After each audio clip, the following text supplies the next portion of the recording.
All right, y'all. So today we're joined by a good friend of the podcast coming at us from Geneva right now. My guy Yanis. How are you doing, bro? Yo, I'm good. I just ate, so I'm fucking hyped up right now. Man, you're chilling. I'm good.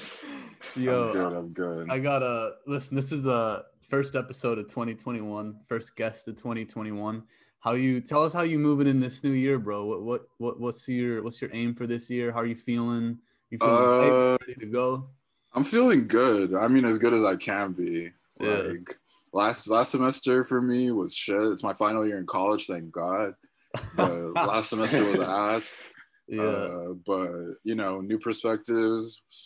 I'm still positive, and I'm just ready to finish. I'm just ready to fucking get this shit over Are with. you a To big be New Year's honest. resolution guy? Or are you just like Yeah, what are some Mm, of your resolutions for this yeah. year? like I used to be, but then like I never followed through, so I just stopped. Yeah, I just yeah. stopped even trying. But like I guess like this like now since I started dropping music again is one to drop more music, and two it's definitely to like collaborate, as corny as that sounds. Hmm. And that's pretty much it. Besides that, like I don't know. I don't have shit. I don't have shit else. Oh wait, can I swear on here? I'm sorry, I didn't Yeah, even. you Oh can, yeah, you for can. Don't sure. All worry. right, For cool, sure. cool, cool, cool, cool. Feel comfortable, man. Yeah, man. Feel All comfy, right, cool, bro. cool, cool, Yeah. cool. Nah, I don't have anything else. Honestly, like I haven't worked out in forever. I just fucking like play indoor soccer, and that's it. Like Yeah. I don't do shit Yeah. else. 2021, just focus on the music and try to get out of university, man. Exactly, Basically. Yeah. Yeah. exactly. So, Giannis, I want to ask you because I know you're a big MF Doom fan, and sadly, New Yes, Year's Eve, sir. we kind of found out that he passed away. But talk to us a little bit about the influence he had on you, music-wise, and Definitely, just in general. definitely. I I heard Mad Villainy when Mhm. I was in like I think it was like fifth grade in elementary. I don't know, but it was definitely in like my ICS days. And my dad is always not. I'm not gonna get into it, but my dad has always been like a huge hip hop head, and not just hip hop, but like music in general, especially like I'm more like Afro beats, African music, and like Ivory Coast shit. But like he's Mhm. always been big into hip hop, and he's literally the reason why I got into it when I was younger. And I found Mad Villainy. I still am, but I was a big fucking YouTube nerd back in the Yeah. day, and I found Stone's Throw Mhm. through this like weird cartoon video that I saw, and I realized at the time, like looking back, it was Quasimodo, and I didn't know what the fuck Quasimodo was. But I saw this cartoon, I heard the music, and I was like, oh shit, like this is fucking crazy. Yeah. And after I found Quasimodo, which if the audience doesn't know, it's just a like alias for Madlib, who's a producer, and it's his like rapper title. And I found Mad Villainy, and Mhm. ever since then, I think the first song that I ever heard was Accordion, and that shit just blew me away. Like Yeah. I don't know, like I like, and the way he's influenced me, um, is definitely not only in like my style, but definitely the production. Like I sample a lot. I can make music on my own, but my favorite thing to do is to dig records, be it like actual vinyls or like online digging. I love sampling, and I think that And is passion that really came sampling from like, him. is What's that up? sampling like different, that sampling you listen to? Is that like different Mm, types of music, like different genres, or? yeah, it's definitely a lot of like classic like hip hop shit, with there's like soul and R&B, like old soul and R&B. But I I like thanks to Doom as well, is I look everywhere, literally everywhere. Like I don't give a fuck where the music came from. Like I remember like 2 days ago, I sampled this fucking Russian like jazz band, um, and I made this beat off of it. And I'm definitely not picky, I guess is what I'm trying to say. Like, I'm not picky at all. So it's anything I can really get my hands on. And like the next, I think the other way I think that Doom has really influenced me is like, I don't know, like this sounds corny, but like I really like, before I started like producing, I was always like I grew out of it obviously, but I was always a fucking like lyrical, spiritual, Medora Euphoria fucking like hip hop man. Yeah. And like I still love bars. Like I still love bars. I think that like wordplay and like not even like, you don't necessarily have to be like super clever with it, but like sounding good and making like lines or phrases fit is super, super important. And Doom really like, not only was his like bars like really intricate, but he like I think he made his shit sound good, because sometimes you can just rap to rap, but it's really hard for you to like have a phrase or a bar that gets stuck in your head. And Doom just had like endless one-liners, 4 bars, whatever that I think people will just always remember. And that shit really stuck with me, and I think it's something that I definitely tried to and will keep on trying to emulate in my music. And I guess like lastly on that, it's really just like creativity. Like he was so creative from his production, his persona, the way in which he like told stories. I definitely took a lot of inspiration from him, and he changed the game in a lot of ways. I mean, I knew we were gonna ask you about this. So this morning, I was re-listening to Doom, and obviously I re-listened to Mad Villainy, and every time I listen to it, I'm like, man, that has to be like one of the best combinations of like a producer and an artist ever. Like it's unbelievable, man. Like there's not a lot of albums where I have to listen to the whole thing from start to finish. Like every time I go listen to Mad Villainy, I can never just hit like one song. Like I have to do the whole thing start to bottom. You know what I mean? Wild. No, it's so no. I totally feel you. And like I saw. Have you guys seen their fucking? They did like Madlib did like a Red Bull Academy, like a whole like interview type thing. Have you guys seen that? I didn't see that. About? Basically, no. What's that about? Red Bull Academy is like, they did a series of like, I think a couple of years back, where they just brought a ton of artists on. Like they had like Q-Tip, like they had like K Tronada. They have a ton of people, like producers and artists, and they just come and talk about their music and like quote unquote their legacy or whatever. But they had Madlib on, and he was talking about Mad Villainy. And and when he told this story, I was like, this is like the perfect way to make music. He was like, yeah, like me and Doom would just have like separate sleeping schedules. So when I was awake, I would make beats, and then I take shrooms. He's like, yeah, I would wake up, I'd take shrooms, make beats, and then I'd fucking go to sleep, pass it to him, and then I'd wake up, and then he showed me some bars, and then he'd go to sleep, and I'd be working on more beats, and I'm like, that's fucking like, what the fuck? That's like, crazy. Insane. Yeah. Madlib is something else, man. Insane. But yeah, rest in peace, Doom. That was sad news. Literally on New Year's Eve to cap off. And like, yeah, sad as fuck. I don't know. Like, I have like not mixed feelings. Like, I don't know. It's just, I guess what I'm trying to say is that like, I really respect his privacy, and I fuck with the fact that like he was always able to kind of like keep himself anonymous to a certain extent. But like, it's just kind of fucked up that like when they announced it, I was like, damn, like I really walked around this earth for like 2 months, not knowing not knowing this nigga was dead, you know, like fuck. So and that shit really hit me. I had this conversation with Kyle yesterday, actually, and we were talking about when an artist dies, how does that affect the way you listen to their music? Like, do you find yourself, because I think Kyle mentioned specifically Mac Miller.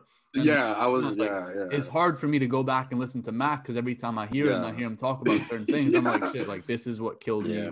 he's dead now. So like, do Yeah. you feel that same way, and that it's difficult to Yes. revisit a musician after they pass? 100%.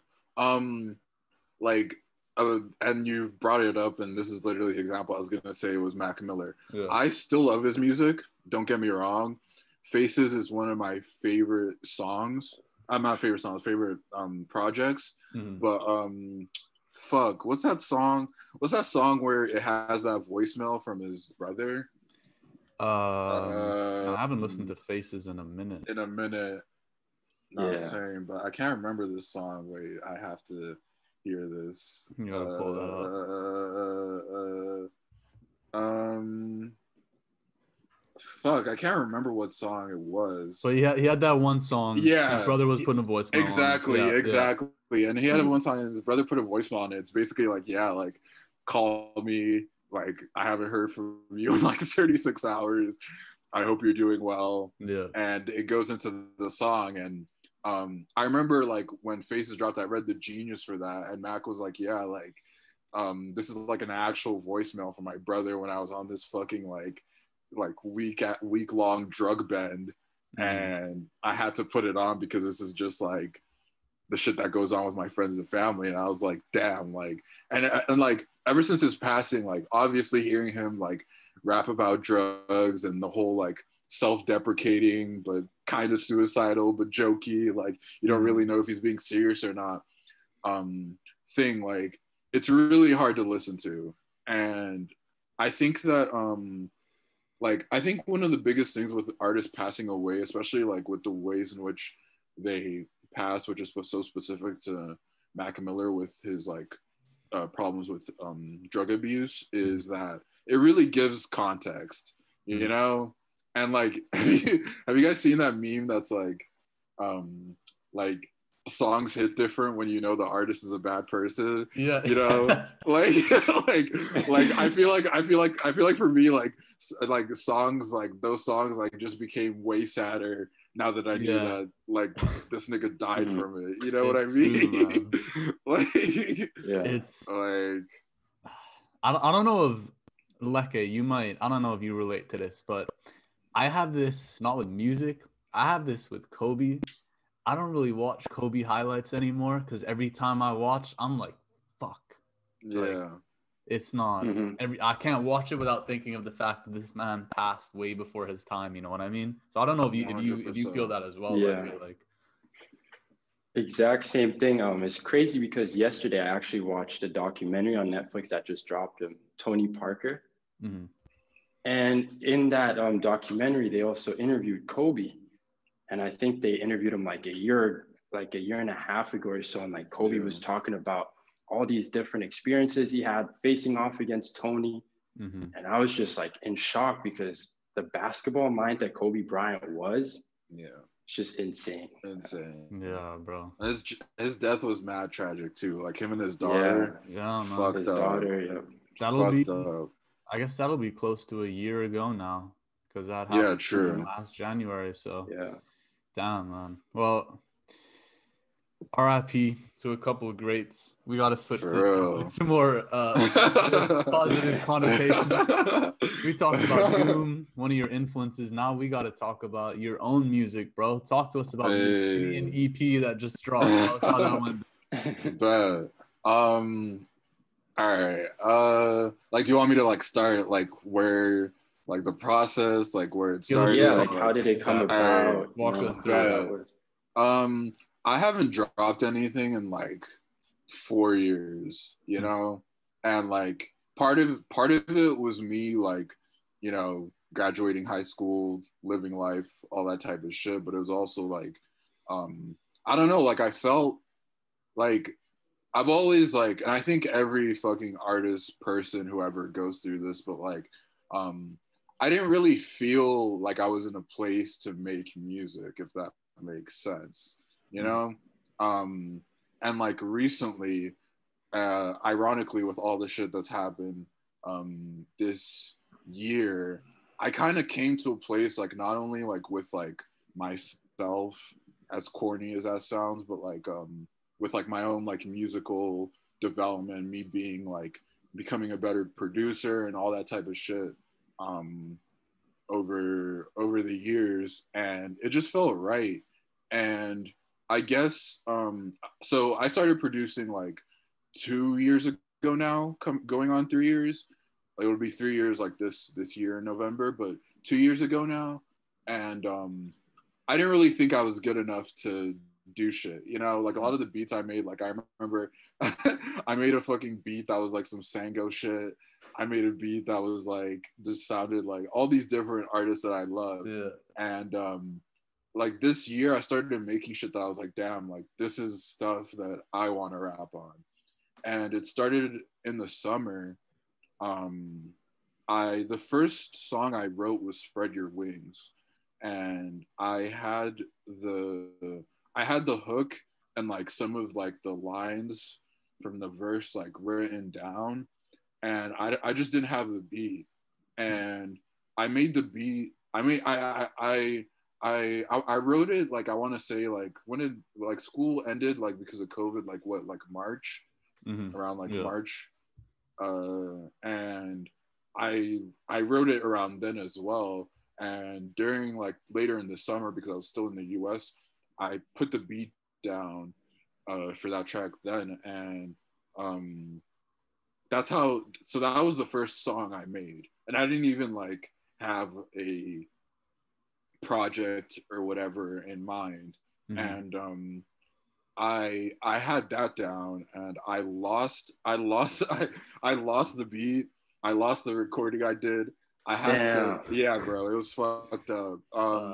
My computer, I don't even know what the fuck happened anymore, but I went to the Apple store because I would try to log in, and my computer would keep loading, and then just shut down.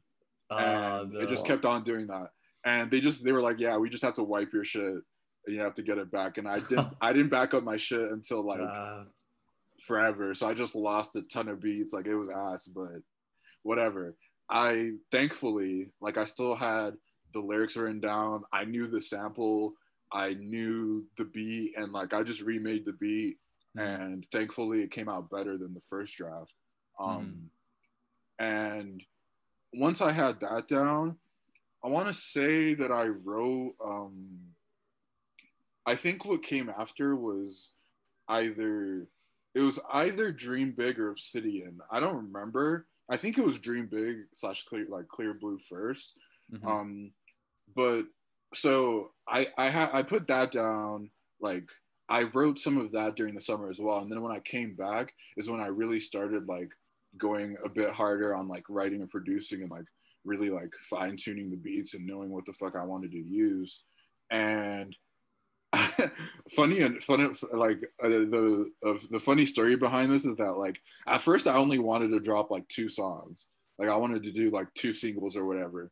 And my girlfriend Torian and some of my friends were like, bro, like you should just like drop all of this. Like why aren't you just making a project? Like you have a ton of songs, and like you should just like pick the ones you like and you should just drop them. And they were like, yeah, like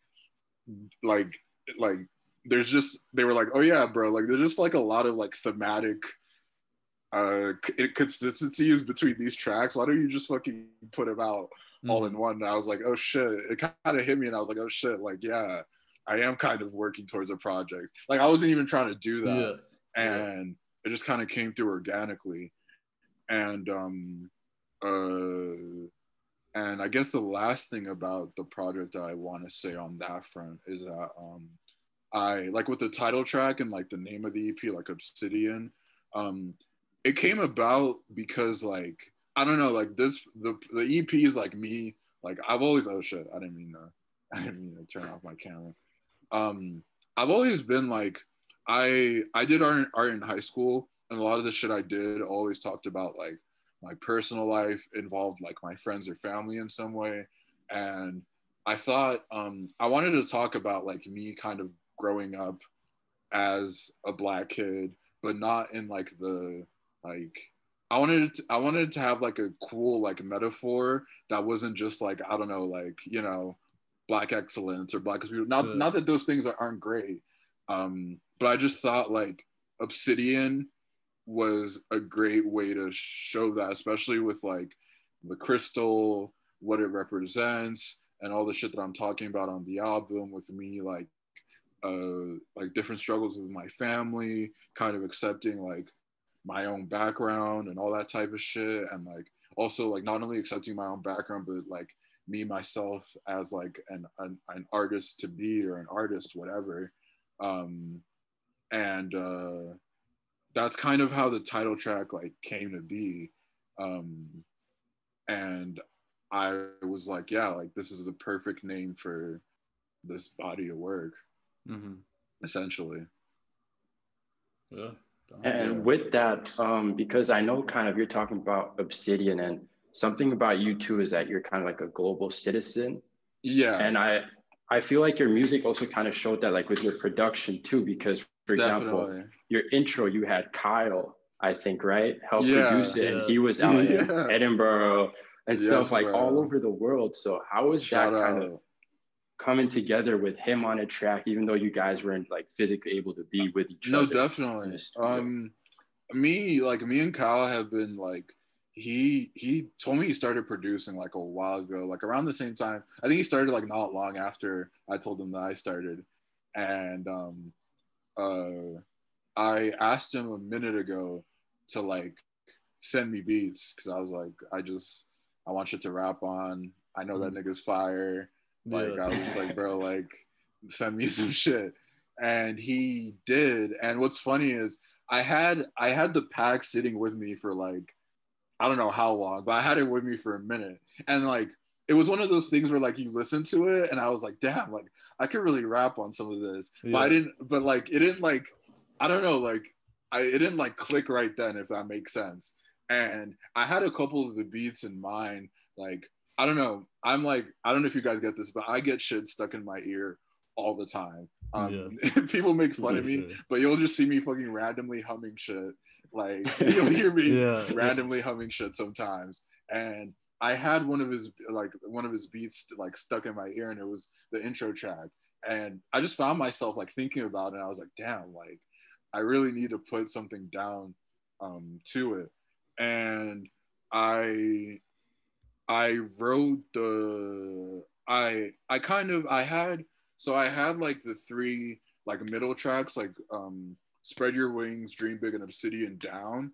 I just didn't have like an intro or an outro. And when I heard that beat, I was like, damn, like this thing is like really, really chill, but also kind of like goes hard. And I thought it would be a perfect way to kind of like start the album. And I penned that, and I would say like it was definitely like my first not like collaborative experience, but it was different because like you said, he was in Edinburgh, and we had to like match our fucking time zones and shit. And we oh my god, it was he sent me the stems for it like way later, after I put down the verse and I had just had the beat. And I don't know, it just came together super naturally, super seamlessly, especially because we've been friends forever, and it felt, I don't know, it really felt right, if that makes sense. And on the international front, like I think that is definitely a big, like super important aspect to my like music in general. And like I will always try to like add that type of shit. And like I don't know if you guys agree with it, but one of my friends, the way he says, he's like, yeah, like I always try to like combine like, I don't know, like African influences with fucking hip hop. Like my drums and the grooves that I find are like super like rhythmic. I fucking love percussion. Like not a lot of like I just love to like layer my shit with just a ton of different rhythms and drums. And that beat just had all the different samples going, and the way it like switched up just really like spoke to me. And I was like, yeah, like I need to put this shit down. So that's essentially how it came to be. When I first heard the intro, especially, but like the whole album, I was like, damn, this sounds very Earl Sweatshirt inspired. Yep. Like Yeah. straight up vibes. So Oh yeah. I want to ask you, you obviously mentioned Doom, but when you were putting together this project specifically, what kind of like, who are some of the artists and producers that influenced you and so on? The two biggest ones are Earl, Tyler, and fucking if you guys know Mavi, he's a rapper from NYC, and he fucks with Earl as well.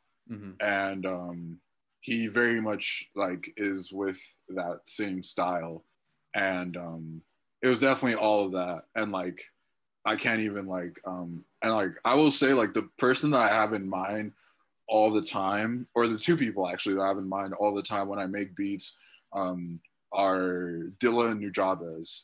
I'm a big Dilla fan, and I'm a big Nujabes fan. I love Dilla, and I will like never like say that, but I definitely think that like stylistically and like especially with like my ear, like Nujabes has definitely influenced me a lot more. So he's definitely one of my biggest inspirations when it comes to sampling. And like I don't know if you guys have heard some of his music, but he like I don't know, like he's all like his shit, he would make like shit that's like hard, but at the same time like like you'd be like, damn, like that's beautiful, you know? Yeah. And and that's literally what I'm trying to do, is like for people to listen to it and be like, damn, like this shit is fire, but at the same time like this is fucking beautiful. And yeah, it's that essence that I definitely want to always have with the stuff that I make. I want to kind of ask you too, because obviously you study now at Syracuse. Yeah. So how has that kind of been now, like being in the US as well, you know, where a lot of the artists you've looked up to are from, and being in that environment? How has that impacted your like music as well? Definitely. It's been super inspiring. It's been super, super inspiring. That's really the only way I can see it. I am very, very blessed to have like friends that are like not even like in the music industry, but want to also like be in it and have helped me in so many different ways. And like I have like friends that are artists themselves, and they've been just super inspirational and have motivated me to really do this. And like I think that the biggest thing that I took away from like my time at Syracuse especially is like I don't know how else to put this, but like I don't know, just like having confidence, you know, and just doing it.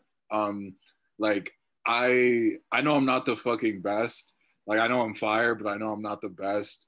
I know that I can improve, but at the same time, like if I were to like not even try, like I wouldn't know what I could become, essentially, is what I'm saying. And like having friends that made music, not only like made music, but also were super passionate about it and encouraged me to like make shit. And when I showed them shit, they would be like, yeah, like this is good and all that type of shit. Like it went a long way to help me to get to this point, to start finally just churning shit out, you know?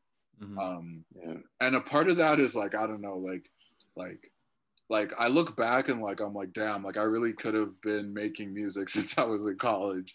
But at the same time, like there's also like I think everybody has a time and a place for whatever they're doing, you know? And for me, it just so happened that like my junior to senior year was it. And it's really been nothing but a blessing. And like I can't thank the people around me enough for being as encouraging, supportive of me that as they have been. Yeah, pretty much. Yeah. Before you mentioned, you like Obsidian is the first thing you've dropped in a while. Now Yeah. I remember way back when you put out Go Ono, the OG track.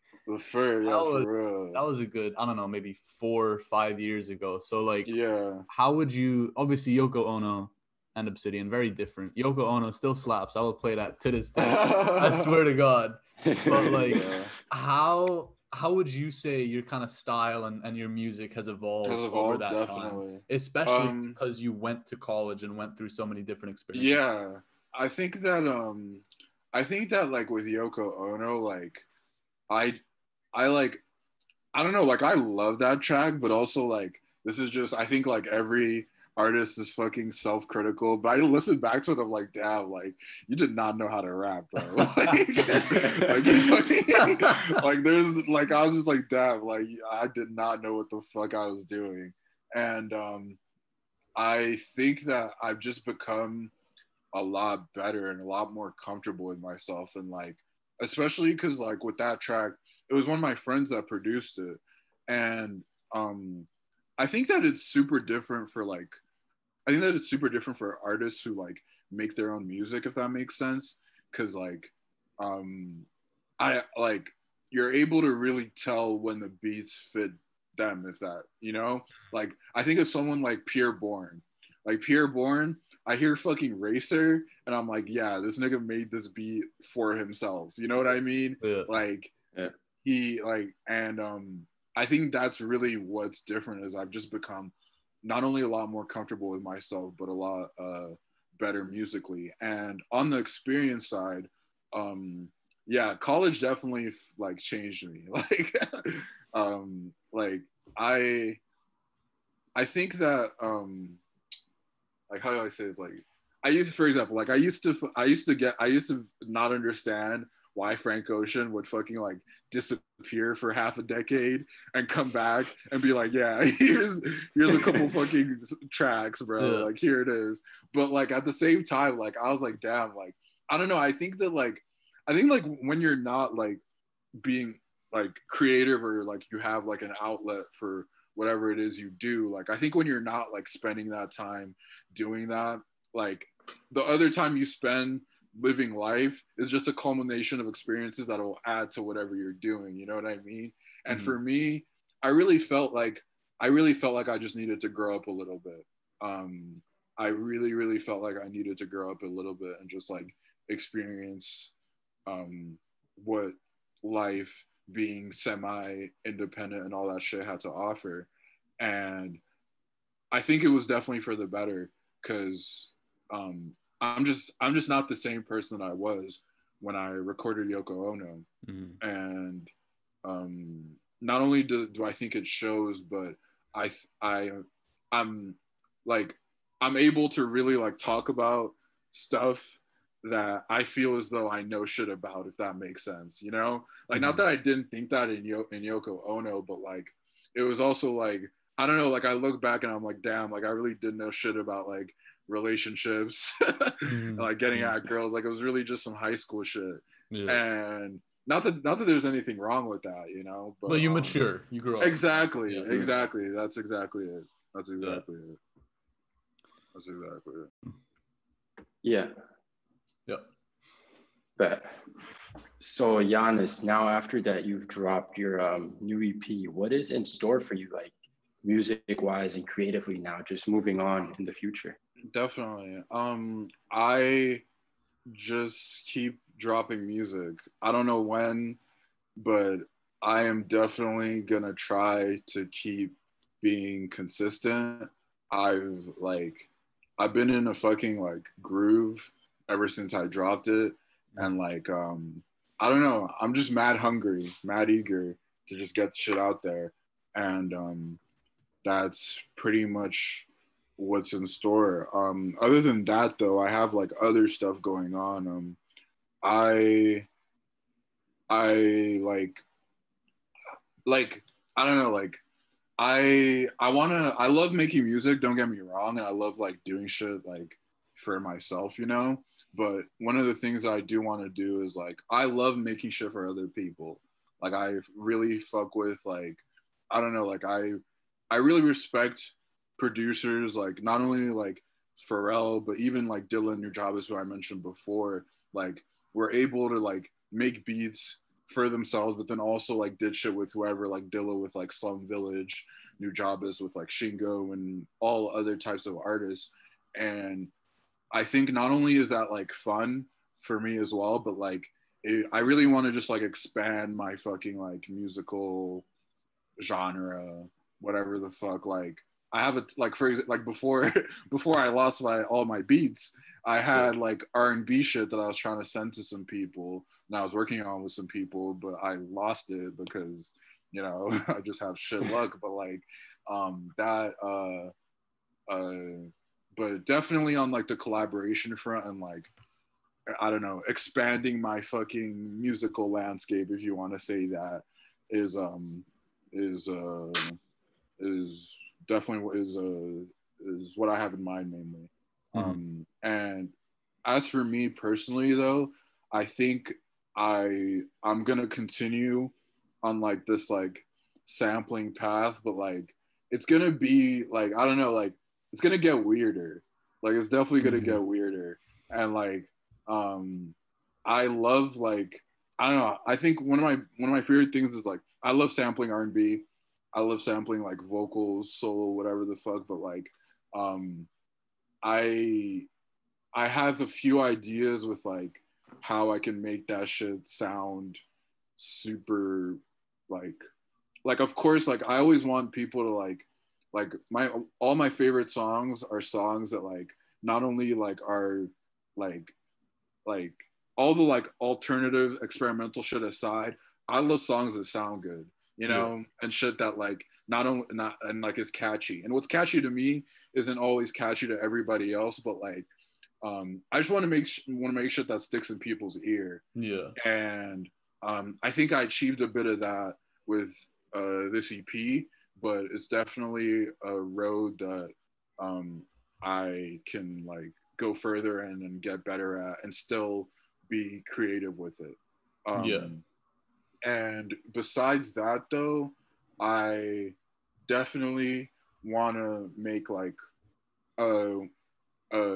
I'm not trying to like air out all the shit I have in store, but like I like on the note of like collaborating with people, I love making like hard fucking shit. Like I'm not at the level yet, but I'm trying to make like shit that sounds like Denzel Curry on crack. Okay. Like I want to make shit that's just like fucking like Jesus Christ. Yeah. And I have friends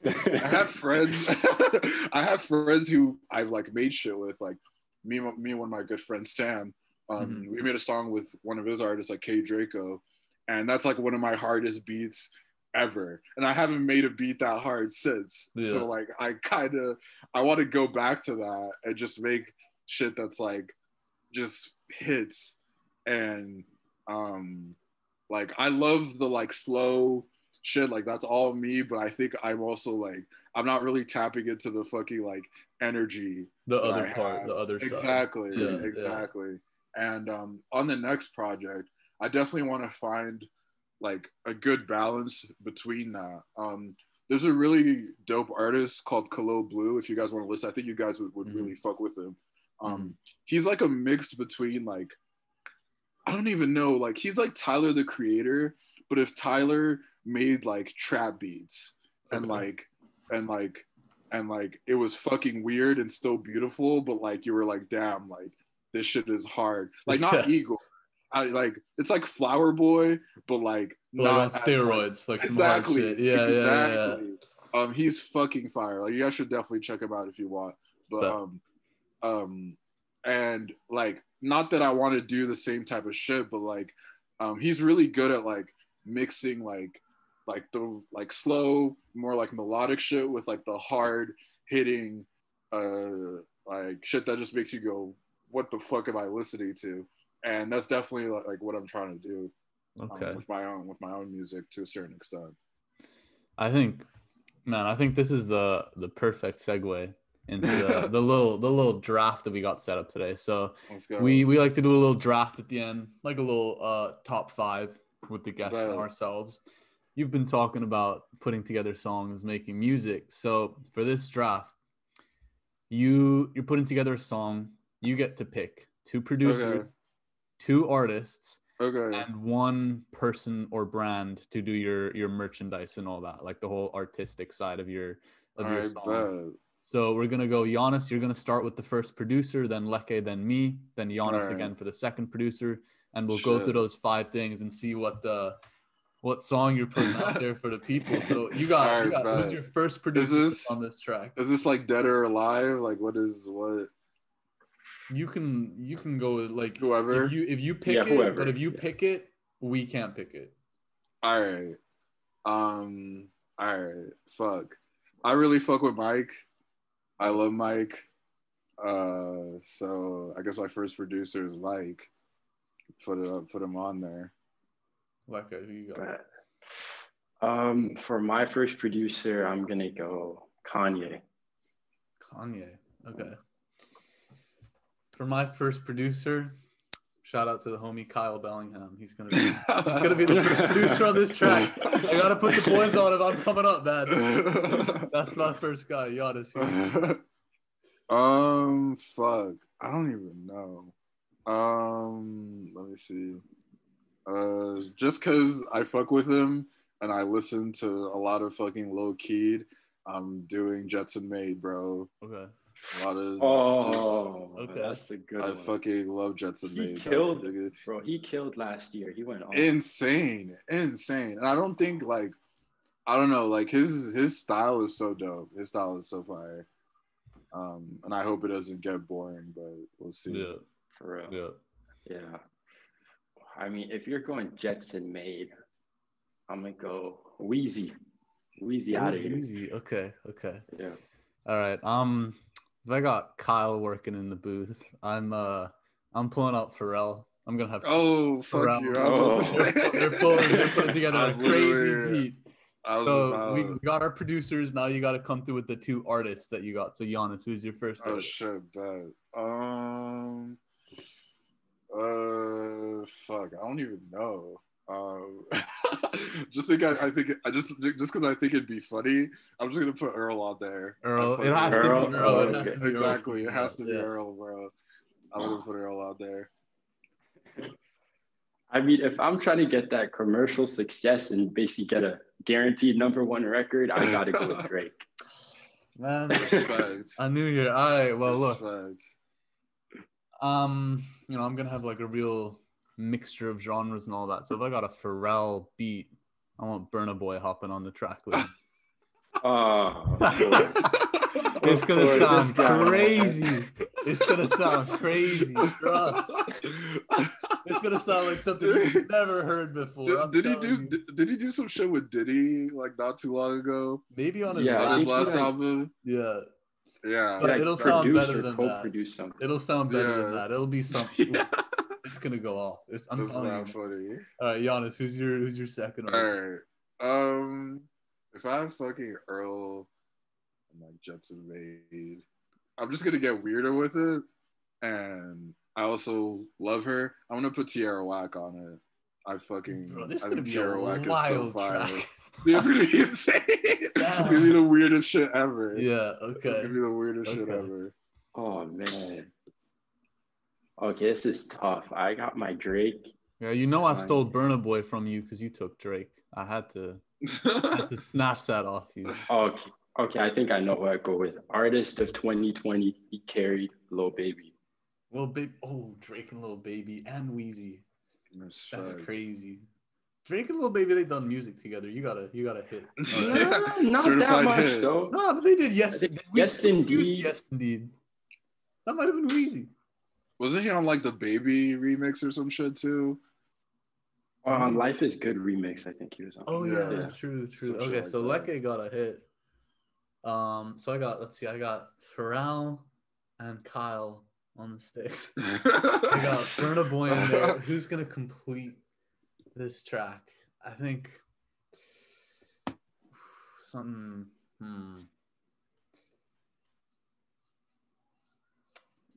Freddie Gibbs. Pulling up with Freddie Gibbs. It's gonna be a nice little contrast between him and Burna Boy. Maybe Burna Boy does the hook in a verse. Freddie comes. It's gonna be smooth, but it'll go hard. Okay, so Yanis. Only thing that's left: one person or brand to like the whole merch artistic side of the song. Fuck. I have no idea. I'm trying to think. What brands do I fuck with right now? I don't even know. I think it would be really cool. Wait, I gotta think about this. I don't even know who would fit this fucking song.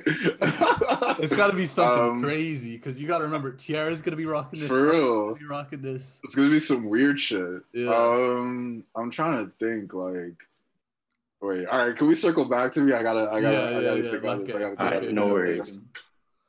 For my brand, I'll go with Fisher Studios from Nicola Fisher. Shout out Fisher I'm telling you guys, watch out this year. It's gonna go. That's tough. Shout out Nicola. We might have to get him to hop on too. For sure. I'm going Coogee. Everybody's gonna be rocking Coogee sweaters.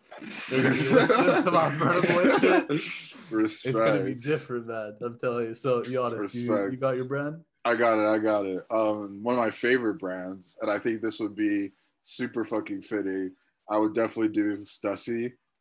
I think they'd be fucking down for this shit. Yeah. Always been down with that weirdo music shit, and I think it'd be dope, especially because like they have that weird ass like graffiti fucking designs and shit that they do. It'd be fire.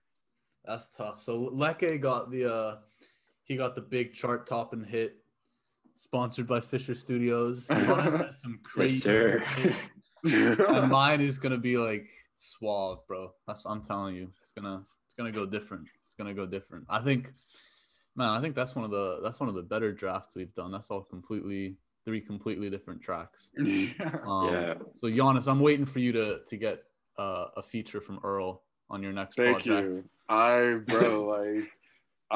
If I ever meet this again, I will fanboy out, bro. I will geek out. It would be insane. Insane. That's tough, man. Yeah, that would be insane. I'm literally his kid. I'm his kid. Like, no denying, bro. Straight up. Oh my god. Nah, that's dope, man. That's amazing. So, Yanis, you got the Obsidian EP out. Hopefully, new music coming soon. Thank you so much for hopping on the podcast. No, my guy. Thank you so much for having me. This Always a pleasure. Great opportunity, and it was really fun too. Absolutely. Sure. All the best, man. Yeah, thank you. Keep us posted with that new music, man. We need. I got you. I don't really have much like new plan, but I am gonna start like just posting beats and posting more shit once I'm like in Syracuse, and like me and some of my homies have like